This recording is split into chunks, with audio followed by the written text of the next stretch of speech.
आज मैं आपको बताता हूँ एक पेशेंट रिजवाना खातून के बारे में। उनको रूमेटिज्म था, हर जॉइंट में पेन हो रही थी, स्टिफनेस के साथ बहुत ज्यादा और दिक्कतें थी। जानते हैं उनके हस्बैंड से कि दवाई देने के बाद होम्योपैथिक ने क्या क्या फायदा उनको पहुंचाया। बताइए आप जी। जी, मेरी मिसेज है रिजवाना खातून। मेरा घर नेपाल में हुआ, मैं नेपाल का हूँ और बहुत परेशान थी।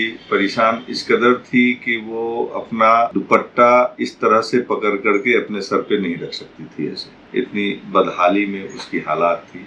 और शरीर के जो भी ज्वाइंट पोर्शन होते हैं, जितने भी ये पॉइंट्स हैं, तो ये सारे पॉइंट्स कहीं भी टच करने भी नहीं देती थी। इस तरह का और इस परेशानी में थी। बैठी होती थी तो उठ के खड़ी नहीं हो पाती थी और सो जाती तो करवट बदलने में उसको परेशानी थी। फिर हम डॉक्टर साहब से राब्ता किए और आए यहाँ। मेडिसिन दिए डॉक्टर साहब ने। माशाल्लाह अभी बहुत अच्छी है, चलती चल फिर करती है, खाना वगैरह बना लेती है, थोड़ी बहुत वॉकिंग भी कर लेती है। आपने जो बताया था कि उनके हाथों में झुनझुनी भर जाता है, नंबनेस, पैरों में झुनझुनी, वो कैसा है? पहले से मच बेटर है।